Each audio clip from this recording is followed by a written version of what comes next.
Good evening. Happy Onam. Happy Onam. എല്ലാവരും happy അല്ലേ? ഹാപ്പിനെസ്സിന് എത്ര മാർക്ക് കൊടുക്കും? 10 out of 10. എനിക്ക് വളരെ സന്തോഷം തോന്നുകയാണ് ഈ നല്ലൊരു ഹാപ്പി മൊമെന്റിൽ ഇത്രയും നല്ലൊരു ഹാപ്പിനെസ് ചെയ്ത, എന്താ പറയുക, ഇങ്ങോട്ട് വരിക എന്ന് പറഞ്ഞപ്പോൾ എനിക്ക് ഈ സ്ഥാപനത്തിലേക്ക് വരിക എന്ന് പറഞ്ഞപ്പോൾ ഒരു സ്ഥാപനത്തിലേക്ക് പോയ പ്രതീതി അല്ല ഉണ്ടായത്. ഏതോ ഒരു ടൂറിസ്റ്റ് ഡെസ്റ്റിനേഷനിലേക്ക് വന്ന ഒരു പ്രതീതിയാണ്. ഈ ഗോൾഡൻ ഹിൽസ്, ഈ പൊന്നന്തോറ മലയിലൂടെ നമ്മൾ ചെറുപ്പകാലത്ത് ഒരുപാട് നടന്നു പോയിട്ടുണ്ട്. ഒരുപാട്. എനിക്കിപ്പോഴും ഓർമ്മയുണ്ട്, പണ്ട് എന്തോ ഒരു എക്സൈസ് പോലീസ് എന്തോന്ന് പിടിക്കാൻ പോയപ്പോൾ ഞാൻ പോയി. പക്ഷെ എനിക്കതൊരു വിഷമം തോന്നി. കാരണം അത് എന്തോ ഒരു സാധനം പൊക്കാൻ വേണ്ടി പോയതായിരുന്നു. അവരെൻ്റെ ഉപ്പാനോട് പറഞ്ഞു, നിങ്ങളെ മോനും ഉണ്ടായിരുന്ന ആ കൂട്ടത്തിൽ എന്ന് പറഞ്ഞാൽ ആ വിഷമം ഇന്നും എൻ്റെ മനസ്സിലുണ്ട്. എന്തോ അവരുടെ അത്താണി മാർഗത്തിന് പോലീസ് എന്തോന്ന് ഇട്ടപ്പാണ്. ഓക്കെ, എന്തായാലും നിങ്ങൾ വളരെ സന്തോഷം, വളരെ ലക്കിയാണ്. കാരണം എന്താ പറയുക, നിങ്ങൾക്ക് ഹാപ്പിനെസിന്റെ ഒരു അറ്റ്മോസ്ഫിയർ ഇവിടെ ഉണ്ട്. പക്ഷെ നമുക്ക് ഹാപ്പിനെസ് വേണമെങ്കിൽ അറ്റ്മോസ്ഫിയർ വേണോ? വേണ്ട. നമുക്ക് ഹാപ്പിനെസ്, ഞാനിത് ഇങ്ങോട്ട് വരുമ്പോൾ എൻ്റെ ഹാപ്പിനെസ്സും കൊണ്ടാണ് ഞാൻ വന്നത്. ഇന്നലെ എനിക്ക് 24 മണിക്കൂർ ഡ്യൂട്ടി ആയിരുന്നു. 24 മണിക്കൂർ ഡ്യൂട്ടി ആയിരുന്നു. ഒരു ഏതാണ്ട് 160ഓളം പേഷ്യന്റിനെ നോക്കി. അതിനെ ക്ഷീണം എന്നിൽ റിഫ്ലക്ട് ചെയ്യുന്നുണ്ടോ? ഇല്ലല്ലോ. പിന്നെ അത് കഴിഞ്ഞ് 3 ഹോസ്പിറ്റലിൽ സുന്നത്തും കഴിഞ്ഞാൽ ഞാൻ വരുന്നത്. എന്നിട്ടും എനിക്ക് പ്രശ്നമല്ല. ഇവിടെ നമ്മളെ ഹാപ്പിനെസ്സുമായിട്ട് കൊണ്ടുപോകാം. തീർച്ചയായിട്ടും എനിക്ക് വളരെ സന്തോഷം. എൻ്റെ 2 പ്രിഷ്യസ് ആയിട്ടുള്ള മണിമുത്ത് രത്നങ്ങളായിട്ടുള്ള 2 അധ്യാപകരെ മുമ്പിൽ എനിക്ക് നിങ്ങളോട് സമ്മതിക്കാൻ പറ്റുന്നില്ല. 2 പേരും എന്നെ പഠിപ്പിച്ചതാണ്. 2 പേരും എനിക്ക് കേവലം അധ്യാപകരല്ലായിരുന്നു, മോട്ടിവേറ്റേഴ്സ് ആയിരുന്നു. അത് ഇന്നും എനിക്ക് റിഫ്ലക്ട് ചെയ്യുന്നുണ്ട്. 2 പേരെ മുൻനിർത്തി ഞാൻ പറയാണ്, 2 പേരും എന്നെ ഒരുപാട് സ്വാധീനിച്ചിട്ടുണ്ട്. ഇന്നും പഠനത്തെ ഒരു ഹോബിയാക്കി മാറ്റുന്ന ഒരു വ്യക്തിയാണ്. ഒരു പാട്ട് കേട്ടാൽ കിട്ടുന്ന അതിലേറെ സന്തോഷം എനിക്ക് പഠിക്കുമ്പോൾ കിട്ടും. ഞാൻ മാഷോട് പറഞ്ഞു, 21 ദിവസം സർജറി കഴിഞ്ഞ് ഞാൻ റെസ്റ്റിലായിരുന്നു. ആ 21 ദിവസം കൊണ്ട് 16 ഓൺലൈൻ കോഴ്സ് ഞാൻ പൂർത്തീകരിച്ചു. എനിക്ക് എൻ്റെ ബോർഡ് ഡിസ്പ്ലേ ചെയ്യാനല്ല, നമ്മളെ തല എന്നും യങ്ങായി നിലനിർത്താനാണ്. നിങ്ങൾ പഠിച്ചുകൊണ്ടിരുന്നാൽ എന്നും നിങ്ങളെ തലച്ചോറ് യങ്ങായി നിൽക്കും. നിങ്ങളെ ഈ സ്ഥാപനത്തിന്റെ സൗന്ദര്യം പോലെ നിങ്ങളെ തലച്ചോറ് എന്നും യങ്ങായി നിൽക്കും. പഠനം എന്ന് പറഞ്ഞാൽ അത്രയ്ക്ക് സൗന്ദര്യമുള്ള കാര്യമാണ്. അതെനിക്ക് ഈ അധ്യാപകരാണ് എന്നെ പഠിപ്പിച്ചത്. കാരണം ഇവര്, ഞാൻ പറയാം, എനിക്ക് അറബിക്കിൽ ഞാൻ വളരെ ബാക്കിലായിരുന്നു. ഈ 2 അധ്യാപകര്, ഞാൻ 7th പോകുമ്പോൾ അറബിക്കിൽ ഏറ്റവും ബാക്കായിരുന്നു.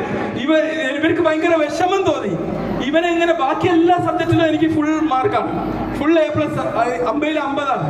അറബിയിൽ നോക്കുമ്പോൾ 50ൽ 22, 20 അല്ല 10 കിട്ടുക. അത്രയും കുറവായിരുന്നു.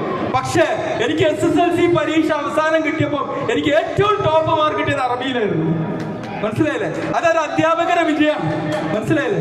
അതിനേക്കാൾ ഉപരി പല കാര്യത്തിലും നമ്മൾ, പിന്നെ ഇംഗ്ലീഷ്, അന്ന് ഉസ്മാൻ മാഷ് ഇംഗ്ലീഷാണ് ഞങ്ങളെ പഠിപ്പിച്ചിരുന്നത്. കാരണം ആ ഇംഗ്ലീഷ് ക്ലാസ് ഇന്നും നല്ല ഓർമ്മയാണ് നമ്മളെ മനസ്സിൽ. പിന്നെ മൊയ്തി മാഷും ഇംഗ്ലീഷ് പഠിപ്പിച്ചത് ഞങ്ങൾ HM. ഞങ്ങൾ 10A ക്ലാസ്സിന് അങ്ങനെ പറയാറുണ്ടായിരുന്നു. എല്ലാവരും 10Aക്കാരോട് എല്ലാ അധ്യാപകരും വല്ലാതിരുന്നൊക്കെ പറയാറുണ്ട്. അപ്പൊ അങ്ങനെ ഒരു ഇതായിരുന്നു. തീർച്ചയായിട്ടും എനിക്ക് ഒന്നേ പറയാനുള്ളൂ, എന്നെപ്പോ നിങ്ങൾ കണ്ടാൽ എൻ്റെ അടുത്ത് എല്ലാ ഗാഡ്ജറ്റ്സും എല്ലാം ഉണ്ട്. നമ്മൾ എന്ത് ഗാഡ്ജറ്റ്സ് വാങ്ങിയാലും, എന്ത് ഇൻസ്റ്റാഗ്രാം റീൽസ് ഉണ്ടാക്കിയാലും അത് നമ്മളെ സൂപ്പർ സ്റ്റാർ ആക്കുന്നതായിരിക്കണം. അല്ലാതെ മറ്റുള്ളവരെ റീൽസ് ഇങ്ങനെ തോണ്ടി നിങ്ങളെ ഹെൽത്ത് നശിപ്പിക്കുന്നതാവരുത്. നമുക്ക് പ്രൊമോട്ട് ചെയ്യാം. ഇവിടെ എത്ര പേർക്ക് യൂട്യൂബ് ചാനലുണ്ട്? എത്ര പേർക്കുണ്ട്? എല്ലാവർക്കും യൂട്യൂബ് ചാനൽ വേണം. എന്തിന്? നിങ്ങൾ പഠിക്കുന്ന കാര്യങ്ങൾ പ്രസന്റ് ചെയ്യാൻ വേണ്ടി. അതിന് ടൈമൊന്നും കളയണ്ട, എഡിറ്റ് ചെയ്ത ടൈമൊന്നും കളയണ്ട. നിങ്ങൾ പഠിക്കുന്ന സബ്ജക്റ്റ്, ഞാൻ AI-ന്റെ ഫെസിലിറ്റി ഇന്നില്ലേ, നിങ്ങൾ പഠിക്കുന്ന സബ്ജക്റ്റ് AI-യിലേക്ക് കൊടുക്കുക. ഇതിനൊരു കാർട്ടൂൺ ചിത്രമാക്കി തരുമെന്ന് പറയാം, ഒരു കാർട്ടൂൺ സ്ക്രിപ്റ്റ് ഉണ്ടാക്കി തരാൻ പറയാം, എന്നിട്ട് അങ്ങോട്ട് കൊടുക്കുക. വളരെ ഞാൻ പറയാം, ഒരു ദിവസം പലർക്കും യൂട്യൂബ് ചാനലൊക്കെ ഉണ്ടാക്കുമ്പോൾ കണ്ടന്റ് ഉണ്ടാവില്ല. ശരിക്കും കണ്ടന്റിന്റെ എക്സസ്സാണ്. ഇന്ന് വേണമെങ്കിൽ 150 കണ്ടന്റ് ഉണ്ടാവും. കാരണം എന്തുകൊണ്ടാണ്? ഇന്നത്തെ ടെക്നോളജി സാധ്യതകൾ ഇതെല്ലാം ഉപയോഗപ്പെടുത്തുന്നതുകൊണ്ടാണ്. ഇതൊന്നും ഞാൻ ഒരു ഗാഡ്ജറ്റ്സും എനിക്ക് മറ്റുള്ളവർക്ക് കണ്ടിരിക്കാനല്ല, നമ്മളെ പ്രൊമോട്ട് ചെയ്യാൻ. അപ്പൊ എല്ലാവരും ഒന്ന് ഉറക്കെ പറയാം, I am the superstar. ഉറക്കെ പറ, I am the superstar. മോഹൻലാലോ മമ്മൂട്ടിയോ അല്ല, നിങ്ങൾ തന്നെയാണ്. ഓക്കെ. അപ്പൊ അങ്ങനെ ഉപയോഗിക്കാൻ നിങ്ങളുടെ ഈ ഒരു ഇന്നത്തെ കാലഘട്ടം എന്ന് പറഞ്ഞു കഴിഞ്ഞാൽ നിങ്ങൾ വെറുതെ തോണ്ടി തോണ്ടി നിന്നാൽ അവസാനം നിങ്ങൾക്ക് ഒന്നും കിട്ടൂല. അതേസമയം നിങ്ങളെങ്ങനെ പ്രൊമോട്ട് ചെയ്ത് രീതി പലതും ചെയ്ത് കഴിഞ്ഞാൽ നിങ്ങൾ എത്രയോ ലെവലിൽ എത്തിപ്പെടും. കാരണം അന്ന് ഞങ്ങൾക്ക് പഠിക്കണമെങ്കിൽ മാസങ്ങൾ എടുക്കുന്ന കാര്യം പഠിക്കാൻ നിങ്ങൾക്ക് 1 മിനിറ്റ് മതി, 1 മിനിറ്റ് മതി അല്ലേ? ഇന്നൊരു ഡോക്ടർ എന്ന നിലയിൽ ഞാൻ ആരോടും പറയാറില്ല നിങ്ങൾ AI ഞങ്ങൾ ഇതാക്കുന്നു. AI ഡോക്ടർക്ക് ഭീഷണിയല്ല.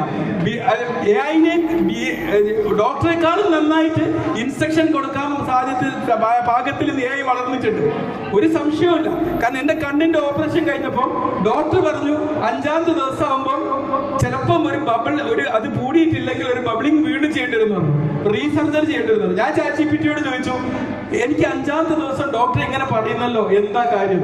അപ്പൊ ChatGPT എന്നോട് പറഞ്ഞു, ഡോണ്ട് വെറി, 5ാം ദിവസം സ്റ്റിൽ ഹീലിംഗ് സ്റ്റേജ് ആണ്, 3 ദിവസം കൂടി കഴിയുമ്പോൾ അത് ഹീലാവും, ഡോണ്ട് വെറി, ഒന്നുകൂടി സ്ട്രെയിറ്റ് ആയിട്ട് കിടന്നാൽ മതി. ഞാൻ സ്ട്രെയിറ്റ് ആയിട്ട് ChatGPT പറഞ്ഞ് കിടന്നു. അവസാനം എന്റേത് ഹീലായി. മനസ്സിലായില്ലേ? അപ്പൊ നമ്മൾ AI സാധ്യതകളൊക്കെ ഉപയോഗപ്പെടുത്തി നന്നായിട്ട് പഠനം എൻജോയ് ചെയ്യാം. Okay okay okay happy Onam.